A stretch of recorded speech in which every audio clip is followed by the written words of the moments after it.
Yes, guys, welcome, guys, to our YouTube channel, guys. This is Job Wanyela Matafari, guys, and I just want to make a comment concerning the current news being reported on KTN about the removal of some roles of Honorable Deputy President Kindiki, because, guys, it has always been on my notice, guys. And I have spoken this not once, not twice, not thrice. From the time immemorial, from the time when we had the by-election in Olkalau, I spoke to some people, guys, and I told them that Ruto was testing his machinery on the by-election. And a lot of people who were one-term brigade were really celebrating the loss of Ruto in Olkalau. Because according to them, the contest between Ruto and Rigathi on the mountain was what was the subject matter. But according to my sources, guys, Ruto was not willing to fight over Olkalau.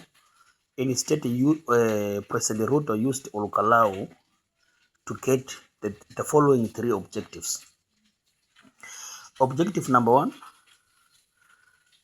by spending too much money, of course, Ruto gave a lot of money to Kindiki, not because Ruto was willing to win the Olkalau seat, but Ruto was willing to give enough money to Kindiki so that Kindiki, when he fails to deliver Olkalau, Ruto will use that as a good reason of measure to tell Kindiki that he is not popular, or he is not loved, or he is not able to deliver a percentage of good votes from the mountain.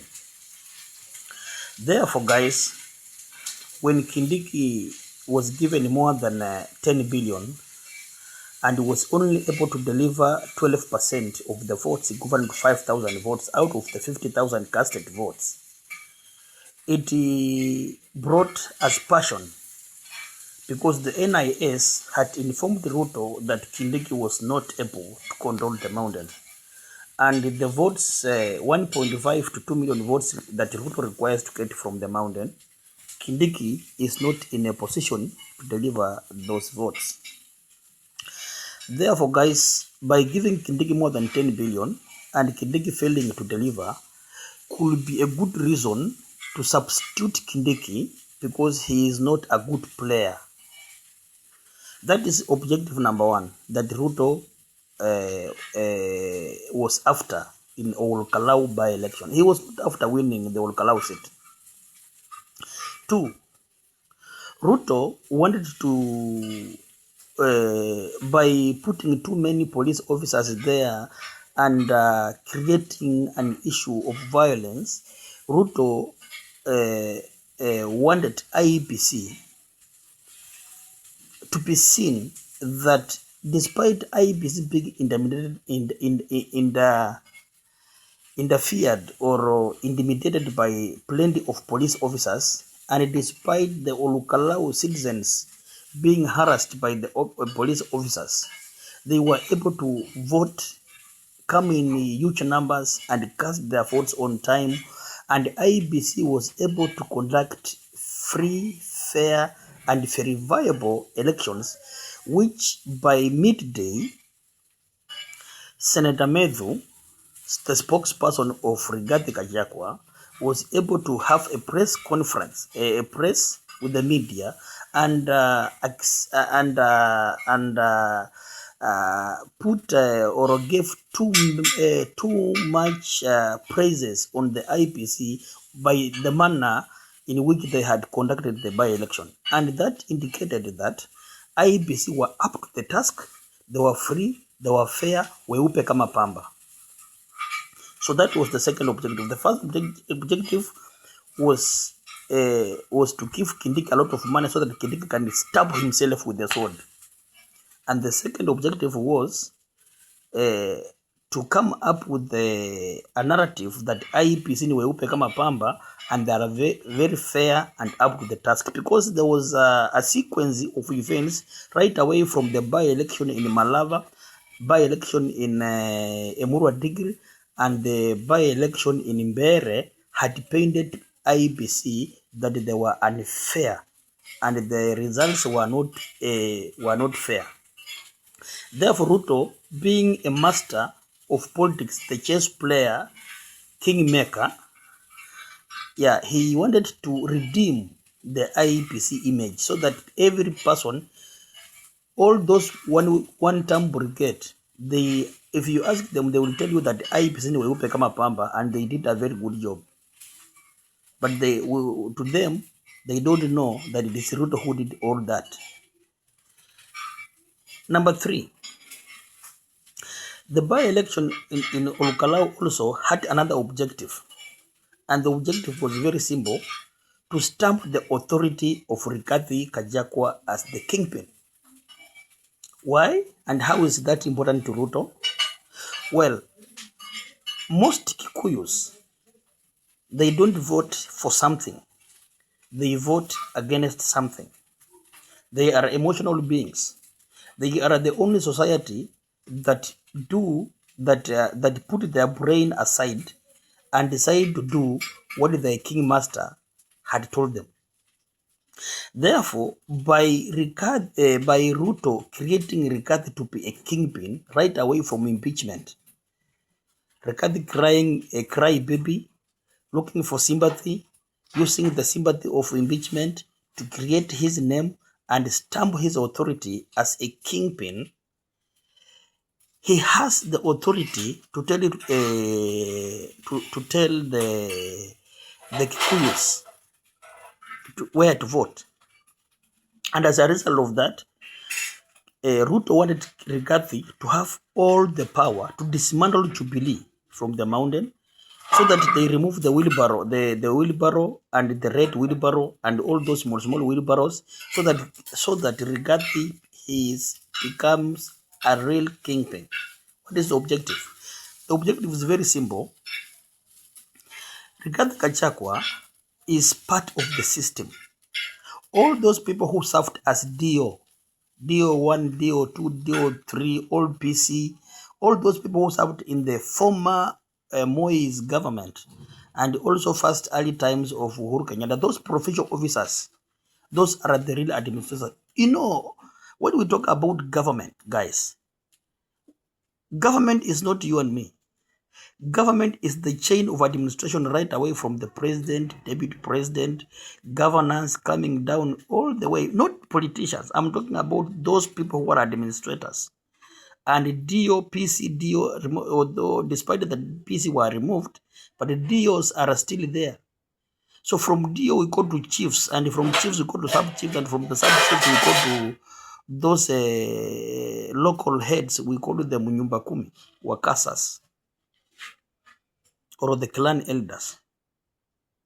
So guys, Rigathi is the system, and most of the one-term brigade believes that Rigathi, because he was impeached, will not be on ballot. But I am here to surprise you guys. If you have watched my video number 1, number 2, number 3, all since the year began, I have made so many videos saying that there is a scheme. Just like when we had a scheme of Uhuru playing Raila and Ruto behaving as a rebel inside the government so that he can win the hearts of Kenyans, because Kenyans don't vote for government the second term. Right, guys, since independence, there is no government that has ever won the second term. Since the proclamation of the new constitution, there is no president who has ever won the second term. When we look at Kibaki, having come in with 62% of the Kenyan vote, the second term, Kibaki had to steal from Raila, and Kibaki is a declaration of win or whatever was done at night. Kibaki used Karua. These people like Gina Wetangula, are people who stamped the authority of Kibaki, having stolen votes from Honorable Raila. Odinga. Uhuru won very well in first. Look at the second term. There was even a rerun. They were not rerun, but people voted twice. After Justice was it Maraga? Was it Maraga really? I think, yeah. He disbanded the election and told people to go back to the drawing board. You see? Therefore, Uhuru's second term even did not win. It was forced. When Raila protested to vote, told his supporters not to vote, and only Kalenjins and Kikuyus voted. That is how Uhuru came in as on his second term. Therefore, we don't expect the win on the Rutos second term. But we expect that the Ruto will bulldoze things and will do things the way Uhuru did. You see, this is expected. Therefore, the system knew that Kenyans will revolt against Ruto by the time we reach 2027. Therefore, just like the system knew that Kenyan citizens could revolt against President Uhuru Kenyatta on 2022, 2017, 2022. So 2017, 2022, Uhuru Kenyatta had to create a pact with a secret pact with the Ruto, so that Uhuru Kenyatta calls into collaboration with Raila as Ruto cries fall and runs out of the government behaving. Ruto takes over the mandate of the opposition. So by Ruto speaking louder in the opposition, he overshadows the other opposition members, and Ruto comes out as the most trusted opposition member as we came towards 2022. And that's how Ruto won election. Because Raila was made to carry all the burdens of the government. Ruto ran away from the burdens of the government. The party duties that the government had done, the revialas, the whatever, the taxes, all those party things. The debts, the borrowing of money and misspending and misquandering, and even Uhuru saying the government is losing 2 billion every day. You can look at that. So Ruto ran away from that, because if Ruto was in Jubilee, as we came towards 2022, Ruto could not have won election. Ruto could have lost election. So the government went in, fished for Raila, and lied to Raila that the government was going to support Raila and give the Raila the system so that Raila could win election. Actually, the government supported Raila, but it was a long con. As spoken by Babuino and Kanjori. If you know Kanjori, the former coordinator, the former national coordinator of ODM or Azimio. He spoke about the long con, and he knew it, and he told Raila, but Raila could not take it into account. And that is how elections were bungled. Now, when we move towards 2027, because Ruto knows that he will not be re-elected, so they created a scheme very early, because if the scheme was to come towards 2027, people could have smoked the plan out. The plan of impeaching Rigathi is just the same plan as Ruto playing a rebel in Uhuru's government. So instead of Rigathi playing a rebel in Uhuru government, Rigathi was impeached. And the impeachment was made to be in such a way that it is not a proper impeachment. Let me explain.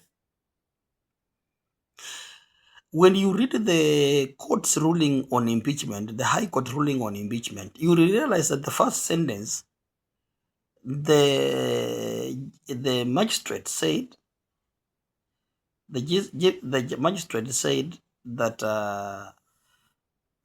Senate impeached Rigathi properly. But on the second clause, they said the doctrine of fair hearing was not adhered to. Therefore, Rigathi was not given the fair hearing in the Senate, and therefore the High Court instructed the Senate to pay 50 million to Rigathi, which the Senate disagreed, refused to pay, and even the person who was supposed to be paid, who is Rigathi, also refused to accept to be paid. So that is a lacuna created inside the law so that Rigathi could have a small window that he can go to court of appeal. So when Rigathi goes to court of appeal, the intention of Rigathi going to court of appeal, guys, is not that Rigathi is going to court of appeal so that he can go and win the case of impeachment. That is not the idea. The idea is to give Rigathi a chance to have an active case. Because the Constitution of Kenya says once a member of parliament is having an active case, the member of parliament cannot be barred from running to be a member of parliament. And that applies to both governors, senators, and even president. Therefore, the court made it intentionally by giving this 50 million to Rigathi. Not that Rigathi needed the 50 million. Not that they were doing justice to Rigathi, but that they were giving Rigathi a small window that Rigathi can use the window to claim that he has an active case, therefore he can be on ballot. Mark my words, guys. Rigathi will be on ballot 2027. And because Ruto wants or needs Rigathi to be on ballot, remember Rigathi is part of the system. Rigathi is not a rebel. Rigathi is not against Ruto the way he's telling us. People who have small mind, small brain believes that. But if your mind is outside the box, if you are thinking, if your IQ is above 7, then you know what I'm saying. Rigathi is part of the system, and that is why Rigathi has the enclosed details of the intelligence details. Rigathi has briefs of whatever is happening inside government because he is part of it. Therefore, guys, to wrap up what I'm saying is that Ruto made sure that Rigathi wins the by-election in Olkalau so that he could stamp his authority. By stamping his authority, he becomes another Raila. And when Rigathi wears the shoes of Raila, then he will take all the flocks who don't like Ruto, the Kikuyus who vote against.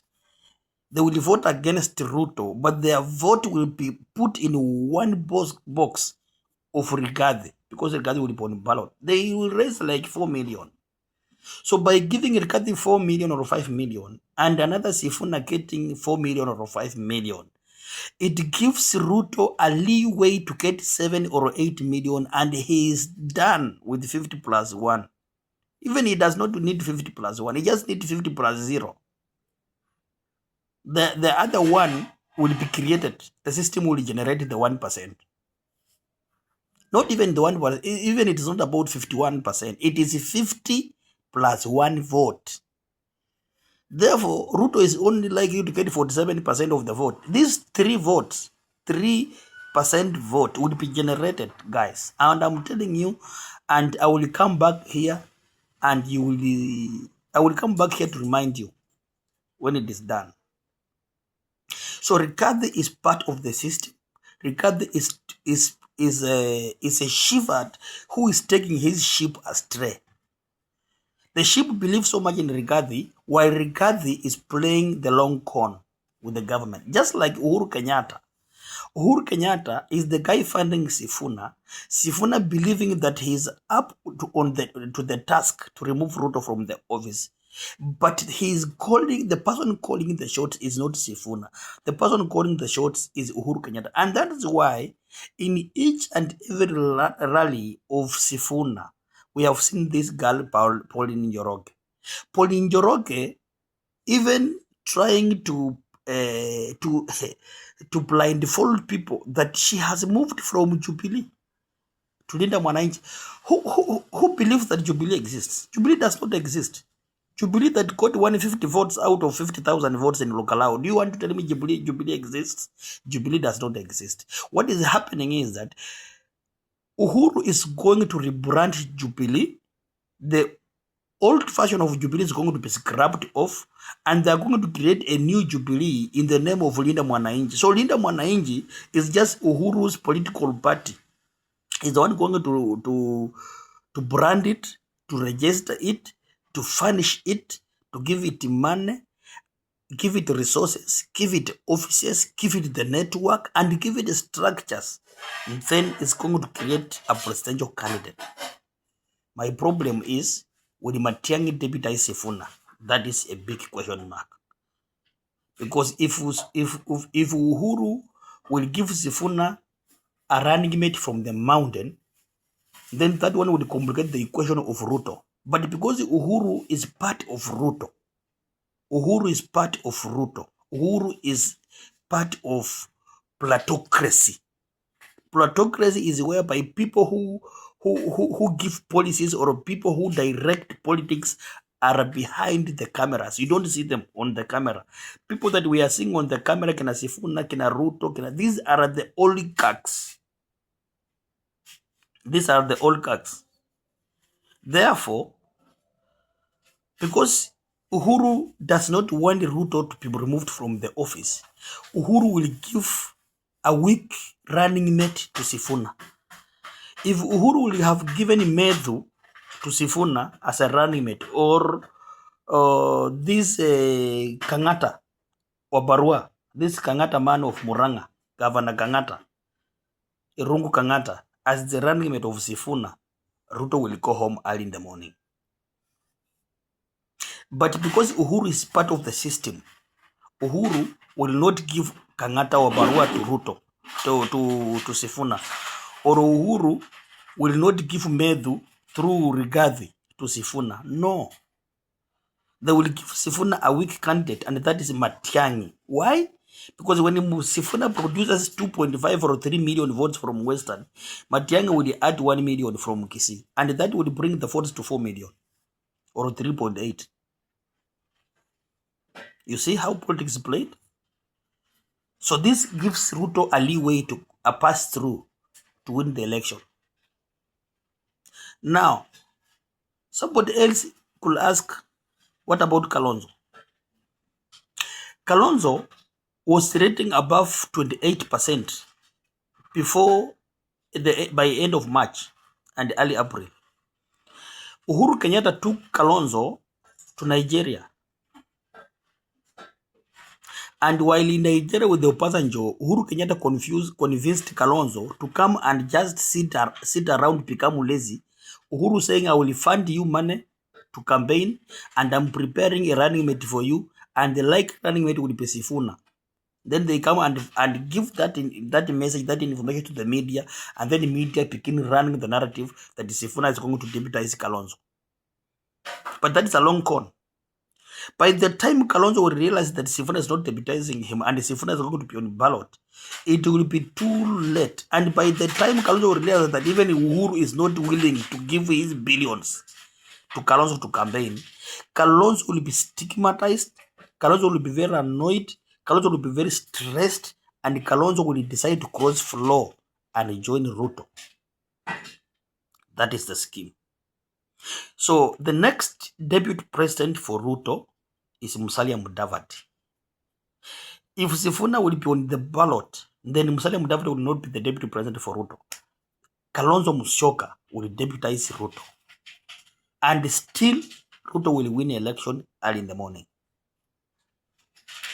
If Uhuru will not give Sifuna on ballot, suppose that Uhuru will put Matiang'i on the ballot, or if United Opposition decide, because Kalonzo wants to move out, and decided to please Kalonzo, so that they give Kalonzo to be the sole presidential candidate of United Opposition, then that brings us to the equation of the running mate from Western. Therefore, Ruto will pick the running mate from Western, and the most likely running mate from Western, ODM is presenting Oparanya, which is another viable candidate to be a running mate. But my bet is on Musalia Mudavadi. Even as we talk today, Musalia Mudavadi is the deputy president of Kenya on ground. On paper, it is Kidiki. But on ground, on rolls, on everything, Look at the security protocol. Look at how many motorbike, the lead motorbike front there. I think there are four, there are five. Lead and two on a side. How many is Kindig having? Kindig is having three. One lead and one on a side. How many president is having? President is supposed to have 9 or 7, depending on the security system. Therefore, guys, that is the end of my video. I wish that you subscribe to my channel, guys. This is Job Matafari Wanyela, the Oligarch TV. We just changed the name from Behind the Blogger's Mask to Oligarch TV. Why? Because the politics of Kenya is played by the oligarchs, and that is why I call it the Oligarch TV. Guys, I love you. Good night. Bye-bye. This is the Oligarch TV.